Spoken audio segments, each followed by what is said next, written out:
Hola amigos, hoy vamos a hablar de un libro de Milán Kundera que se llama La Broma. La Broma fue la primera novela escrita por Milán Kundera, por ahí a principios de los años 60. Si bien no es su obra más conocida, tiene una divulgación buena. Él es más conocido por La insoportable levedad del ser o La inmortalidad, que son grandes novelas y que de alguna manera pues, las platicaríamos. La Broma, como dije, trata precisamente de una situación particular que se da a principios de los años 60 en Checoslovaquia y que permite a Kundera reflexionar sobre temas humanos profundos, como en todos sus libros, ¿no? La anécdota de alguna manera ejemplifica o da pie para que Kundera tenga que reflexionar y hacer ver algunas de sus ideas en la profundidad. La historia, pues básicamente trata de una broma. Un personaje llamado Ludwig, que en ese tiempo pues era miembro del partido, de las juventudes del Partido Comunista, en una carta a su novia se permite una broma en donde dice que la religión es el opio del pueblo, arriba Trotsky.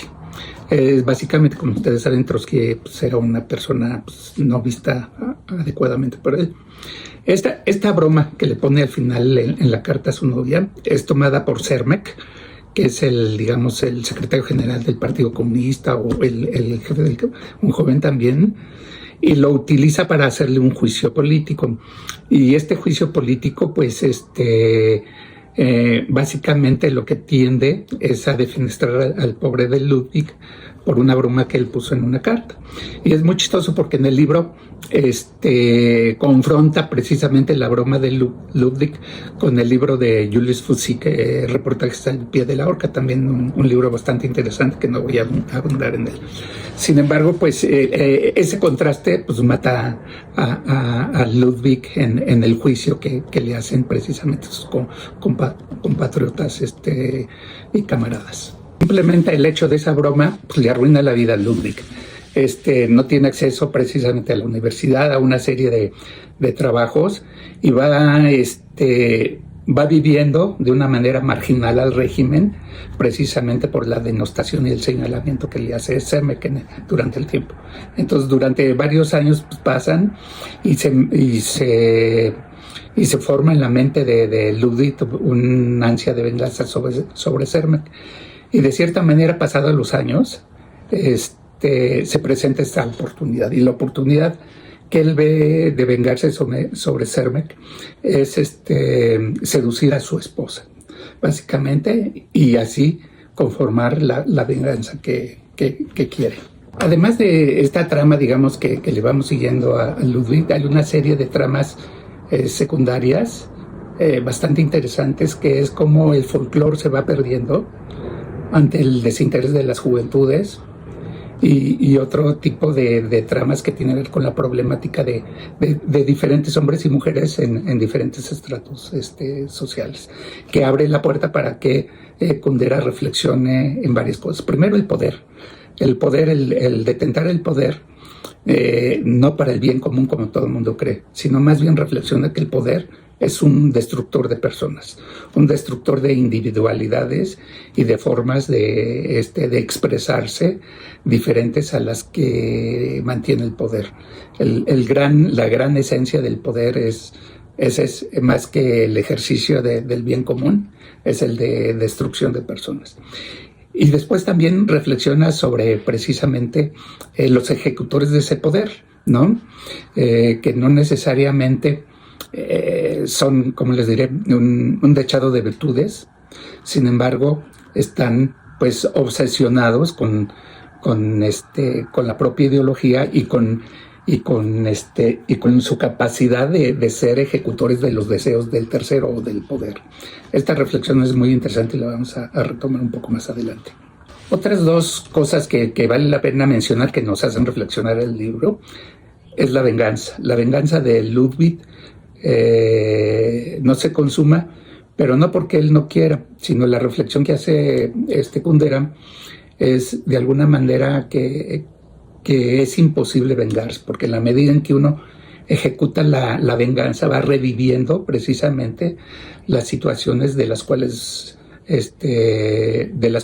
dieron origen a esta venganza. Entonces esta reflexión es muy poderosa porque realmente lo que dice es que el que busca la venganza un poco nunca tiene la tranquilidad, ¿no? Porque siempre está pensando precisamente en la humillación o el desdén o el tipo de situación que vivió. Y eso hace que sea imposible. Y algo muy importante es que aparecen muchos personajes con diferentes historias que van formando una historia, que es la historia de Ludwig y de Cermek. Pero lo que vemos a raíz de todos estos personajes es que la historia no es como nos las platican, no es lineal y consecutiva, sino la historia es fragmentada y muchas veces contradictoria, y que de alguna manera no nos hace percibir pues la realidad o el desarrollo real de lo que está sucediendo. Y todas esas mentiras que nos enseñan en la escuela, de que pasó esto, pues esa historia lineal vista a través de las personas que han vivido la propia historia, pues no es así. Es una historia, como les digo, fragmentada, en donde la suma de fragmentos no hacen el todo de la historia. Ahora bien, en el libro, si lo vamos leyendo, que además es una delicia leerlo, algunos se quejan de su complejidad, pero yo creo que no tiene desperdicio alguno este libro. Vamos reflexionando sobre lo que al final Kundera menciona, que la historia es una ironía. Porque al paso de los años, Cermek, que fue aquel fiscal implacable que condenó a Ludwig al ostracismo con el libro de Julius Fusik en la mano y señalándolo, es ahora un personaje que está propugnando por una apertura mayor del régimen político. Entonces, aquel fiscal despiadado resulta que ahora es diferente, y eso de alguna manera lo percibe Ludwig y todavía le hace más difícil la venganza. La gran conclusión, o en una parte del libro, dice que Kundera, que la historia es una ironía. Es una ironía porque los verdugos de antes ahora resulta ser los buenos de ahora. Ahora resulta que la gente que de alguna manera aplicó las consignas sobre las personas, las trituró y las destruyó, ahora resulta que no son tan malas personas. Aquí me detengo y hago un paréntesis. Yo creo que aquí habría que leer un poco el libro de Hannah Arendt, el de Jerusalén. Pero bueno, yo creo que ese lo vamos a discutir después. Sin embargo, es esa la ironía de la historia. Que no es tan lineal, y los buenos no siempre han sido buenos y los malos no han sido malos. Y aquellos que han sido consecuentes, primero con sus ideas y con su individualidad, son destruidos por el poder. Como el caso de Ludwig, que nunca renunció a ser una persona o a pensar diferente, o a pensar, olvídense de diferente, es destruido por el poder.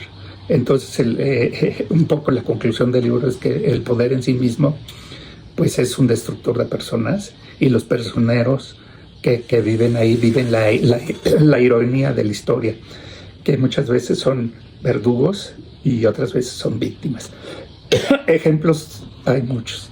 Entonces, reflexionando ahora que vivimos estos tiempos de polarización, pues vemos que muchos de aquellos compañeros que eran compañeros pues ya no son compañeros, debido precisamente a esta ironía de la historia.